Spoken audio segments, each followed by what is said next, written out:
오늘 본문이 사랑장의 가장 클라이막스를 이루는 사랑의 진정한 실체에 대해서 말씀해 주고 있습니다. 여러분 나름대로 내가 자녀를 사랑한다, 가족을 사랑한다, 하나님을 사랑한다, 사랑하는 모습을 가지고 있지만 이 말씀의 거울에 한번 비춰보아서 정말로 성경이 말씀하시는 그 사랑의 실제적인 모습이 무엇인가 은혜 나누고자 합니다. 먼저 성경은 사랑의 지속성을 말합니다. 모든 것은 다 그치고 떨어지고 변화되는데 사랑은 영원히 love never ends란 말입니다. 오래전부터 지구상에 사는 사람들이 성격과 성격이 참 다양합니다. 그래서 히포크라테스라는 의사가 우주의 운행의 법칙이 있듯이 인간의 성질과 개성이 뭔가 이 네 가지를 나눠서 생각했습니다. 성격이 먼저 이 온몸에 흐르는 이 피에 따라서 나눠진다. 그러면서 다혈질이 있다고 합니다. 변화무쌍하고 괄괄한 다혈질이 있고 반면에 반대로 좀 변덕이 심하고 좀 까다로운 담즙질이 있다. 반면에 근심이 많아요. 걱정이 많은 비사교적인 숨어서 사는 흑담즙질이 있고 생각이 깊고 침착한 냉정한 점액질의 사람이 있다. 참 좀 이렇게 제대로 분量같죠? 근데 세익스피어는 이렇게 말합니다. 이렇게 복잡하게 안 하고 두 가지다. 햄릿형과 돈키호테형이다. 돈키호테형은 늘 걱정도 고민도 없이 그냥 싱글벙글 웃습니다. 사고의 중심은 자기예요. 우주의 법칙이 자기다. 그런데 햄릿형은 그런 것은 경박한 것이다. 늘 심각해. 그래서 사느냐 죽느냐 그것이 문제다. 그러니까 사람의 개성을 참 묘미 있게 말한 것입니다. 솔직히 사람은 그러한 성격과 개성에 따라 사람들을 사랑한다고 합니다. 마치 어떻게 살아가냐면 다른 사람이 읽어주기를 바라는 그 소설 속의 주인공처럼 시간이 지나면 작가가 마지막에 어떻게 설명해 주겠지. 그러면서 주어진 인생을 그렇게 살아갑니다. 알프레드 테니슨이란 영국 시인이 거기에 반기를 들었습니다. 이렇게 말합니다. 긴 하루가 저문다. 느린 달이 또 떠오른다. 깊은 울림이 여러 소리를 감싸고 돈다.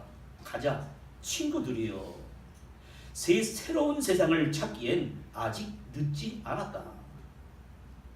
자, 여기 테니스라는 시인이 새로운 세상을 찾기에는 늦지 않았다고 하듯이 사도 바울이 모든 것은 다 편한다. 자식도 크면요 말 안 듣습니다. 다 편하고 다 그치지만은 love never ends. 사랑은 끝까지 떨어지지 않는 그 사랑의 지속성을 그것을 찾아야 새로운 세상이 된다는 것입니다. 그럼 사도 바울이 여기서 말하는 지식도 그치고 예언도 그치고 방언도 그친다는 그 지식이 여러분 뭐냐면 당대는 말입니다. 세계를 지배하는 헬라 철학자들이 있었습니다. 소크라테스, 플라톤이 나와가지고요. 인간이 사고하는 것은 보고 듣고 경험하고 객관적인 관찰에 의해서 어마어마한 진리를 처득해야 된다. 이렇게 막 썼다는 거예요. 뿐만 아니라 당시에는 자아를 컨트롤하는 영지주의라는 게 있었습니다. 그 영지주의라는 게 굉장한 겁니다. 이 사람들은 헬라 철학, 또 동방의 페르시아 점성술, 또 스토아 철학 이런 것들을 다 종합해가지고 인간 속에 자아가 있는데 그게 구원을 이루어야 되는데 이 몸 안에 갇혀있대. 몸 안에 갇혀있는 자아를 끄집어내는 게 구원이다. 이 몸은 더럽다는 거예요.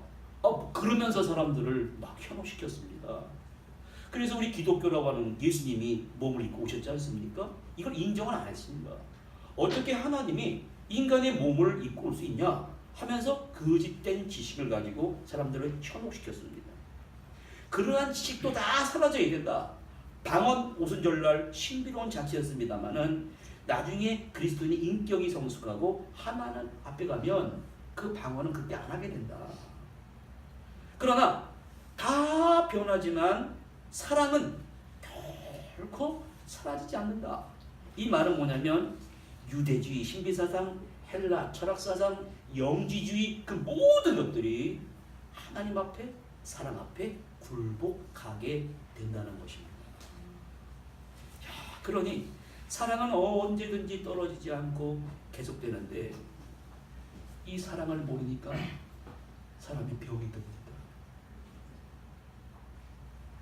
시름시름 앓고 자기를 알아달라고 그러고 한 집에서 오래 산다고 사랑하는 게 아닙니다. 사랑이 없으면서 애 낳고 삽니다. 오늘 성경은 그거를 물어보는 거예요. 그게 사랑입니까? 그건 사랑이 상실된 것입니다. 그래서 그 헬라인들은 정말 진정한 사랑을 원했습니다. 그래서 에로스 사랑과 아가페란 말을 끄집어내게 됐습니다. 이렇게 욕망도 없고 끝도 없고 서로 막 부부싸움하고 갈라지니까 야 우리가 좀 더 고차원적인 사랑을 해보자. 그게 에로스라는 사람입니다. 에로스란 헬라의 어원이 대등한 사람들 간의 존경과 호의입니다. 자, 이 에로스라는 사랑에서 조금 더 발전된 게 아가페인데 에로스적인 사랑을 끝내지 말고 좀 더 양보하고 좀 더 이해하고 이게 아가페입니다. 그런데 우리 기독교에서는 그 아가페를 갖고 들어왔습니다. 구약의 사랑을 설명해야 되겠는데 설명할 방법이 없어요. 하나님의 초월적인 사랑 아가페를 가져다가 야 인간적으로 느끼는 에로스를 넘어서 너희가 좀 더 사랑을 진실하게 하겠다는 아가페를 초월하는 그 어마어마한 인격적으로 성장해 가는 것이 아가페다. 그렇게 얘기를 하면서 오늘 이 사랑이 바로 언제까지나 떨어지지 아니한다. 이런 사랑이 없으니까 서로 사랑한다 그러면서 결혼식을 했습니다. 불같이 사랑한다가 이게 기가 태가 전쟁이 벌어지고 사랑은 그러한 사랑이 아닙니다. 회에서도 안 되고 중단돼서도 안 되고 소멸돼서는 안 되는 근데 어느 순간에 사라지는 그러한 사랑이 돼서는 안 된다는 것입니다. 이혼 성취되면 끝입니다. 방언도 처음에 예수 믿고 오순절날 안에 있는 죄를 회개하고 막 방언했습니다. 그러나 하나님의 앞에 가면 방언 필요 없다는 거예요. 그것을 이렇게 말합니다. 우리가 부분적으로 알고 부분적으로 예언하나 나중에 온전한 것이 올 때는 그 전에 어둡던 그림자가 이 내면의 어두운 모든 것들이 다 없어지고 만다는 것입니다. 여러분 우리 눈에는 결국 뭐가 보이냐면 절반은 아름다운 것들이 보입니다. 자녀들 얼마나 아름답습니까? 그런데 한편으로 가다가는 막 아이들이 또 말을 안 듣고 생각지도 않은 것이 막 지배한단 말이에요. 절반은 악이고 절반은 선입니다. 근데 우리의 눈에는 뭐처럼 보이냐면 어두운 것이 세상을 지배하는 것처럼 보입니다. 비록 어두운 가운데 있는 인생이지만 이제 곧 내게 온전한 것이 올 때는 부분적으로 알겠던 것이 다 사라지고 온전한 것이 온다는 말이에요. 그 사람들이 평생 살아갈 때 목사님 이렇게 말씀을 복잡하게 하십니까? 사실 어두운 것은 잘 생각 안 하려고 합니다. 아이들도요 말썽 피는 거 생각 안 하려고 그러고 좋은 것만 생각할 거예요. 사실 자신의 살아오면서 어두운 면 그것을 좀 대면해서 말해보라 그러면 반갑지 아니하게 생각합니다. 그러나 오늘 말씀을 가만히 보면 우리가 자라오면서 그 어두움과 그림자라는 것을 정신세계 속에서 다시 한번 생각해 보므로 그것을 밝은 의식으로 다시 만들어가는 성숙한 의식을 말하는 것입니다. 그래서 나온 게 연금술입니다. 사람들이 금을 좋아하잖아요. 지금도 돈은 물가가 시변해도 금 얼마나 좋아합니까? 그래서 광석을 만들고 금으로 만들어 보자 이런 실험을 했습니다. 금광석에서 금을 갈아가지고 금을 만들어야지 일반 광석을 돌을 가져다가 금을 만드는 실험을 해보고 또 해봤는데 안 돼요. 그래서 결론은 어떻게 내렸냐면 안 되는구나. 그러면 이 돌과 같은 황폐한 인간의 마음에 이 마음을 한번 금으로 만드는 방법은 없을까? 이 내면의 어두운 그림자, 나쁜 것, 나쁜 행실, 습관을 다 고쳐버리고 불순물을 제거하는 방법이 있다라고 하는 것입니다. 그것이 무엇이냐면은 부분적으로 알던 것, 어두움과 어두운 일, 이러한 무의식 속에 푹 빠져있지 말고 거기서 나와서 밝은 세계로 걸어가서 그 올바른 인격을 갖추는 것이 더 중요한 일이다 라고 연금술을 하는 사람들은 깨달았던 것입니다. 그럼 사도 바울은 오늘 우리에게 우리가 인격의 지속성을 가지고 어린아이의 일을 어두운 그림자를 제거하는 방법을 바로 이렇게 말합니다. 어린아이의 일을 버려야 된다.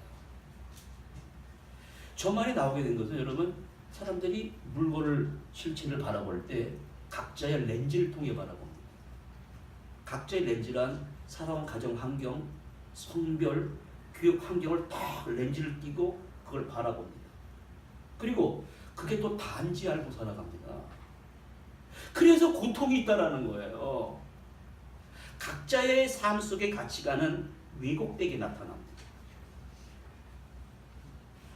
자식은 부모가 물려준 렌즈로 살아가다 보면 자란 환경 속에서 아버지가 올바른 것만 보여줬어야 되는데 잘못된 것도 보여주면 잘못된 굴절된 관점으로 세상을 바라본다는 거예요.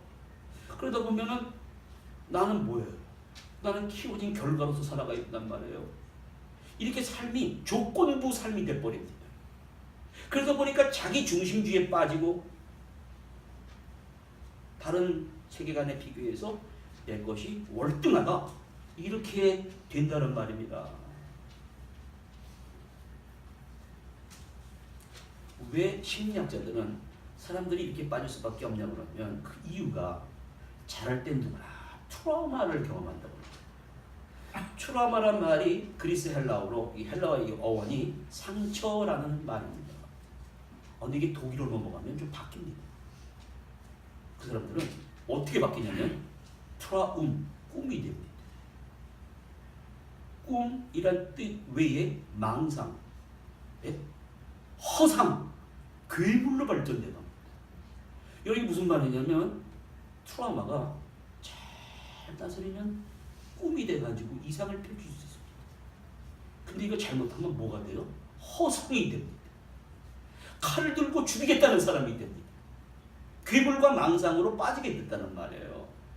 그 프로이드라는 이 심리학자는 이 트라우마를 이렇게 말합니다.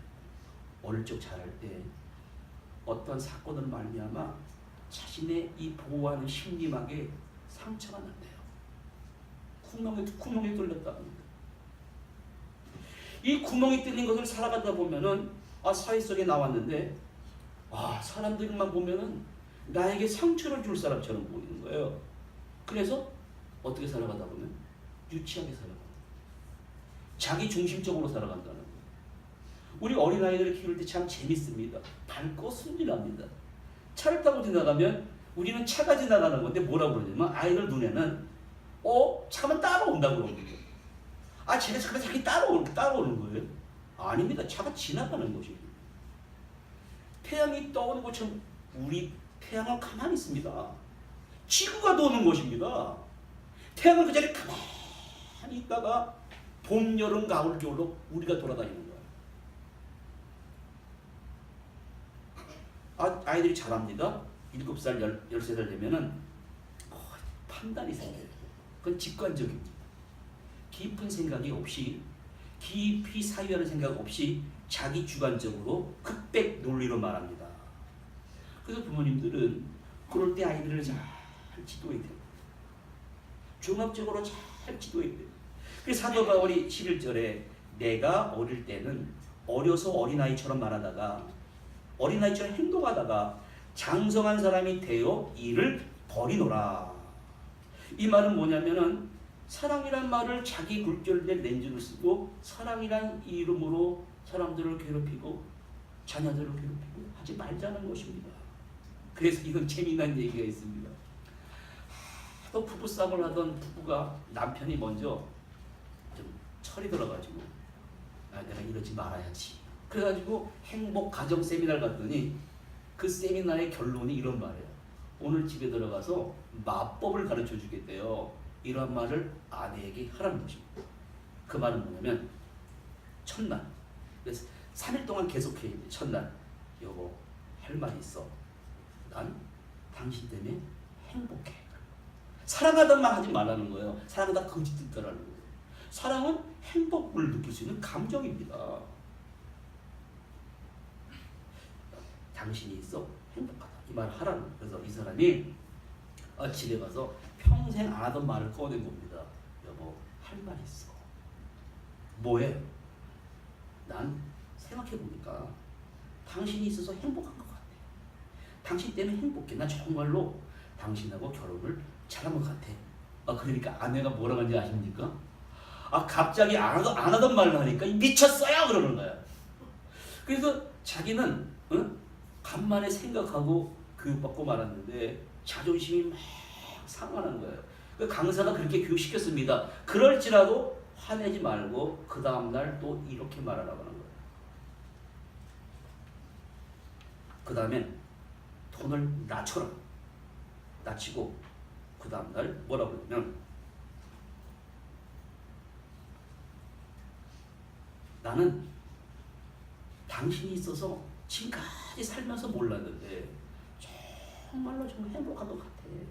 그때 아내가 조금 달라진단 말이야. 어저께보다. 잠깐만 쓸데없는 소리 하지 말라는 거야. 그 다음날 또 했습니다. 그 다음날 나 같은 사람에게 나같이 이렇게 부족한 사람에게 당신이 내게 있어줘서 참 행복하다. 당신은 어때? 그랬더니 아내가 글쎄 나도 그런 것 같기도 하고 아닌 것 같기도 하고 이렇게 마음에 긍정이 되더라는 것입니다.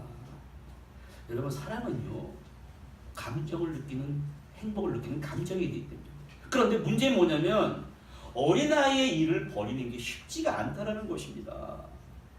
여러분이 종교를 가졌습니다. 렐리존이라는 라틴어의 어원이 렐리지오란 말은 하나님과 인간 사이의 이 결속입니다. 또 라틴어로 렐리가레란 말은 잃어버린 우주와의 연결고리를 찾으려는 시도입니다. 근데 이게 안 된다는 거예요. 안 되는 이유는 뭐냐면은 어릴 적에 자라난 어떠한 그 상처와 빈곤과 트라우마가 탁 성장해서 자아감이 생깁니다. 사회를 접하면서 교육을 받으면서 내가 이제 살만한 가치가 있다. 희망을 느끼는 길로 나가는데 팍 충격을 받습니다. 그 어릴 적의 상처가 사람으로 하여금 인지적인 능력, 감정적인 모든 종합적인 능력을 억제시켜 버린다는 것입니다. 그래서 늘 방어만 해요. 상대를 진실로 받아들이지 않고 방어하다 보니까 혼자 지내고 싸우고 어떤 사람들은요 사고를 치고 심한 사람은 교도소에 들어가고 어떤 사람은 거리를 배회하는 소셜 패스, 성격 이상자로 나타난다는 것입니다. 그런데 이 사람들은요 그러고 싶어서 그러는 게 아니에요. 자신 속에 있는 것을 사회에 내놓기가 너무 끔찍해요. 너무 두려워하는 것입니다. 왜? 공포스럽다는 거예요. 그래서 약 먹어요. 신경증 약을 먹으면서 그거를 억누르고 지낸다는 것입니다. 이것을 마음속에 있는 것을 이 inner child라고 합니다. 내면의 아이라고 합니다. 이게 왜 생기나? 그러려고 그런 게 아닌데 가정으로부터 무시를 당한 경험이 있거나 또 삶의 무게에 짓눌리다 보면 커가지고 제대로 된 정서 교육을 못 받았으니까 늘 자기를 만족시키는 게 없어. 만족시키는 것만 찾아다니면서 어떤 여성은 자라서 남자를 만나서 사랑해야 되겠는데 자기를 충족시키는 남자가 없어요. 해밍웨이가 그랬다는 거예요. 어릴 적에 어머니로부터 어마어마한 정신적인 충격을 받았다는 거예요. 막 여성이 되기를 원하고 좀 그러한 것을 봐서 그런지 이 사람은 자라면서 여자가 두려웠다. 여자가 막 무서웠다. 무기여 자리 거라. 종은 누굴 위해서 울리나. 어마어마한 소설을 썼지만 우울증에 걸려서 글쎄 총을 입에다 놓고 스스로 생을 끝내는 사람이 됐습니다. 그러면 우리 속에 감춰진 저 어린아이와 같은 컴플렉스가 도대체 뭐냔 말이에요. 그것은 우리의 정상적인 사고의 흐름을 회방하고 무의식인데 갑자기 숨어있다가 확 튀어나온다는 거예요. 나도 모르게 튀어나와. 그래서 막 상대를 당황케 하고 나도 깜짝 놀란다. 이게 바로 우리 안에 있다라는 것입니다. 종류가 아버지 컴플렉스가 있어요. 어머니 컴플렉스가 있어요. 형제를 미워하는 형제 컴플렉스가 있다는 거예요. 여러분 이런 기괴한 컴플렉스, 다이아나 컴플렉스 있대. 이 여성이 억압된 성정체성의 장애라고 합니다. 내가 어떤 직장을 가지고 이게 오스트리아 정신과 의사인 알프레드 애들러가 지어낸 건데 독신으로 있거나 직업을 갖더라도 나와 관계 있는 사람들을 비사회화시켜버립니다. 성정체성 장애라고 합니다. 왜 이러한 일을 벌이지 못하냐면 자기의 살아가려고 하는 그 자신감과 후천적으로 획득된 그러한 성격 사이에 불균형이 너무나 커져버렸어요. 내 상처를 보상해 줄 수가 없다. 그걸 보상상실이라 그런다는 거예요. 융은 그러한 해결책을 제시합니다. 사람들은 누구나 컴플렉스 내면에 이 어린아이 있다는 걸 다 안답니다. 그런데 한 가지 모르냐면 그 컴플렉스가 그 사람을 꽉 붙들고 있다는 걸 모른다는 거예요. 자, 이게 정말 맞는 말입니다. 이거 꽉 붙들고 있어서 놔주지를 않는다는 거예요. 그래서 중년에 접어들면 현상이 나타납니다. 지금까지 참고 지냈지만 입시 교육에 어떠한 환경 교육에 30대, 40대 되면서요. 이게 폭발해 버립니다. 그러면서 내가 누군지도 모르겠다 그러고 가정이 막 황폐해집니다. 그래서 그 현상을 워즈워드라는 시인은 이렇게 노래 불렀습니다. 어린 시절 천국은 우리 주위에서 있었습니다. 그러나 감옥 같은 그림자가 서서히 나에게 다가왔다. 자라나는 이 소년 위에 마침내 어른을 느낀다. 찬란한 꿈과 비전과 소망과 사랑이 일상의 빛으로 사라진 것을. 자, 이 사람이 우리의 이 상황을 표현한 것입니다. 그러면 여러분 사도 바울이 버려야 된다는 건 뭐냐면 왜 세 번째가 먼저 넘어갔어요? 버려야 된다는 건 무엇이냐면 컴플렉스를 무수하지 말고 왜 꽉 붙드냐면 그 이유가 있대요. 우리를 온전하게 만들기 위해서 그런 겁니다. 그걸 사람들이 모른다는 거예요. 내 내면에서 자라는 컴플렉스와 이 트라우마를 내가 제대로 깨닫고 만나려는 그 깨달음과 용기가 필요하기 위해서, 그러기 위해서는 과거의 나와 현재에 나가 있는데 과거에 잘못된 것에 숨을 탁 끊어버려야 된다는 거예요. 그것이 바로 어린아이를 버리는 소환 행위가 일어나야 된다는 것입니다. 그런데 스스로 버릴 수가 없어요. 스스로 버릴 수 있는 방법을 사도 바울이 이렇게 말합니다. 세 번째, 소망을 동반한 믿음은 사랑의 실체를 찾게 합니다. 여러분, 이러한 움직임이 우리나라도 옛날에 홍길동전 이런 게 나왔지 않습니까? 그게 왜 나왔냐면 그 사회에 악이 지배했었습니다. 저 더러운 탄간우리 그걸 바로 잡아봐야 되겠다 그래서 그런 소설이 나오듯이 고대 그리스 헬라 신화가 다 그런 거라는 거예요. 사도 바울은 고대 그리스인들도 2500년 전에 이러한 인격의 갈라짐을 알고 있었다는 것입니다. 그런데 이 사람들이 다 나쁜 사람이 아니에요. 다 좋은 사람들입니다. 그런데 자신도 모르는 자신의 모습에 지배를 당한다는 거예요. 그걸 사도 바울이 하마르티아라고 그랬습니다. 죄라고 그랬습니다. 죄라는 이 하마르티아의 어원이 상처받은 시야, 판단 착오, 비극적 약점이란 말이에요. 그걸 죄라고 그랬습니다. 그런데 구약에서는 그게 죄가 아니에요. 우상 숭배하지 마라, 간음하지 마라, 도덕자님, 이게 죄였습니다. 그게 신약에 넘어오면서 바뀝니다. 그러면 그리스 신화에서는 비극이 막 나타났습니까? 이게 왜 나타나냐면 나는 내면에 있는 상처를 내가 극복할 수가 없습니다. 이걸 극복해 보려고 그러는 거예요. 그래서 제우스가 나타나고, 달을 보고 막 화성, 이게 나타나서 나의 운명을 바꿔달라고 했는데 못 바꿔요. 바꿀 수가 없는 것입니다.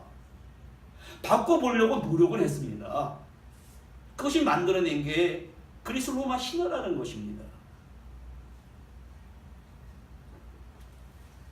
오늘 성경은 사랑을 잃어버리는 것 이유가 있는데, 어린 아이와 같은 컴플렉스, 트라우마, 이게 바뀌어져야 되는데, 이게 나 자신의 모습에서 진정한 헬라인들이 원했던 다른 그 신의 모습이 그게 뭐냐면 새로운 하나님이 원하시는 방법이 피조물이에요.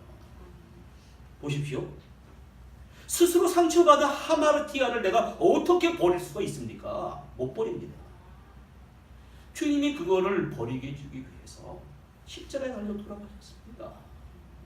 내가 그리스도와 함께 십자가에 못 박혔나니 이제는 내가 산 것이 아니요 내 안에 그리스도께서 사신 것이라. 내가 이제 육체 가운데 사는 것은 나를 사랑하사 나를 위하여 버리신 그 하나님의 은혜를 아는 믿음으로 사는 것이다. 이걸 바꿔야 된다는 거예요. 바꾸면 어떠한 힘이 나오니 자아감이 자존감이 됩니다. 야, 나는 귀하다. 자존감이 자아 컨트롤로 발전합니다. 셀프 컨트롤. 셀프 그다음 컨피디션. 자신감이 생깁니다. 그다음에 셀프 에피카시라는 말. 자아 효능감으로 발전이 됩니다. 야, 여러분, 이게 바뀌지 않으면 비극이 쫙 이런 비극이 있었다는 거예요. 6.25 때 24개국의 젊은이들이 한국을 와서 목숨을 바쳤습니다.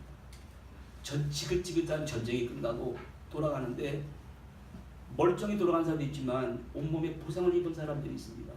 한 미국 청년이 한 팔과 한 다리를 잃었습니다. 그리고 집에 가려고 그러는데 어머니가 나를 보면 얼마나 충격을 받을까. 집에 못 가고 호텔에 들어갔습니다. 호텔에 들어가서 어머니한테 전화를 했습니다. 어머니, 제가 왔습니다. 어머니가 깜짝 놀라가지고, 야, 돌아왔으면 집으로 와야지 왜 호텔에서 전화를 하냐. 그랬더니 사실은요, 제가 제 친구를 한 명 데려왔습니다. 그런데 그 친구가 글쎄 한국전쟁에서 한 팔과 한 다리를 잃었습니다. 내가 우리 집이 좀 불편하겠지만 우리 집에 데리고 가서 1년 동안 그 친구의 한쪽 팔이 되어주고 한쪽 다리가 되어줘서 자립을 할 수 있도록 도와줘서 그 다음에 해볼 테니까 어머니 나를 좀 이해해 줄 수 있어야 했더니 어머니가 아들이 왔다라는 그래 괜찮아. 그러다 생각해 보니까 이 아들이 전쟁터에 나갔다 쉬어야 되는데 그 사람이 뒤치다꺼내야 되지 않습니까? 한쪽 팔이 되고 한쪽 발이 되면 그래 처음에는 그 시간이 지나면 네가 점점 힘들어지지 않겠니? 전화를 아들이 딱 끊었습니다. 호텔에서 13층에서 떨어져 죽었다는 것입니다. 아들을 생각했다는 거예요. 내가 살아 돌아 반갑지만 시간이 지나면 내가 짐이 되겠구나. 괴로워하다가 목숨을 끊었다 합니다. 여러분, 오늘 성경 말씀은 사랑은 환경과 관계가 없어야 된다는 것입니다. 살다 보면 한쪽 팔이 없을 수 있습니다. 경제적인 위기가 없을 수가 없습니다. 사랑은 그 환경과 그 물질과 어떠한 조건과 상관이 없어야 된다는 거예요. 이걸 버려야 되는데 우리가 버릴 수 없으니까 어떻게 됩니까? 어린아이에 버려야 된다는 말은 사랑의 당신의 가치 기준이 무엇입니까? 아무 조건도 없이 사랑해야 된다는 거예요. 그래야 좋은 결과를 얻을 수 있다는 것입니다. 그래서 이제 그 정신심리학자들은 그러한 일을 합니다. 막 사람들이 오지 않습니까?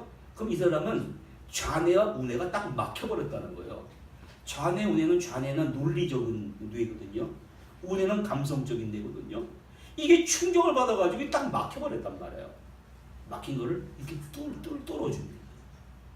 자기한테 다 얘기하다 그러면 아니 뭐 어떻게 얘기를 해요? 괜찮습니다. 내가 도와주겠습니다. 그러면 자신이 얘기를 막 합니다. 울면서 합니다.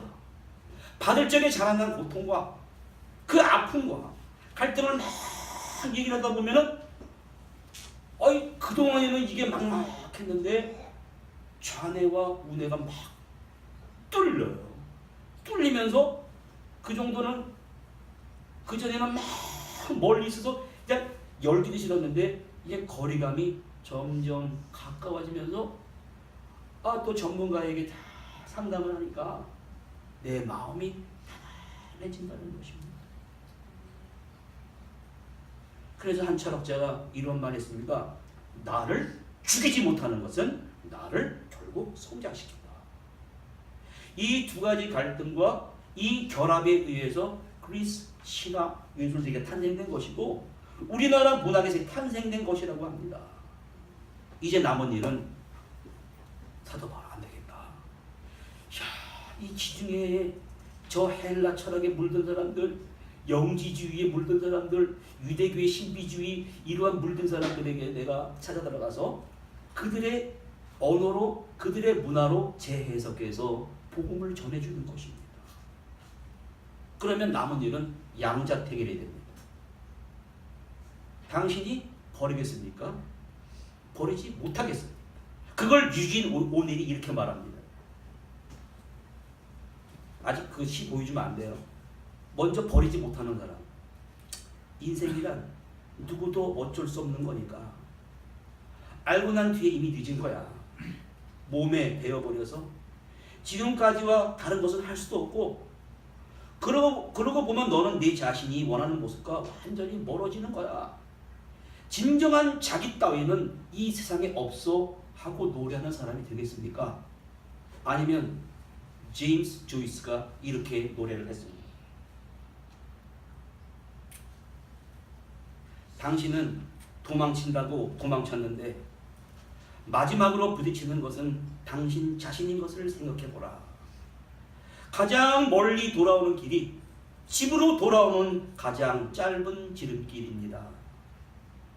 많은 날들에 있어서 모든 인생이라고 하는 것은 하루하루 그저 따라가는 것입니다. 그저 반드시 우리 자신을 걸어 통과하는데 결국 하루하루를 살아가면서 만들어가는 것은 우리를 거쳐가는 겁니다. 강도도 만나고 꿈에서 유령도 만나고 거인도 만나고 노인도 만나고 젊은이도 만나고 아내와 고아와 가부들과 사랑하는 형제들을 만나고 이렇게 누군가를 만나면서 우리 자신을 거쳐서 걸어가는 것입니다. 이것이 바로 인생입니다. 항상 다른 사람을 만난다고 하지만 궁극적으로 마지막으로 만나야 되는 것은 바로 우리 자신입니다. 사도 바울은 여러분의 자신의 책임을 지라고 합니다. 결과의 책임을 지라고 합니다. 바울이 말하는 진리는 우리가 삶 속에 적극적으로 개입을 해서 자신과 생각과 행동을 바꾸고 그것을 통해 세상을 바꾸는 역동적인 과정으로서 우리를 이렇게 초대하고 있습니다.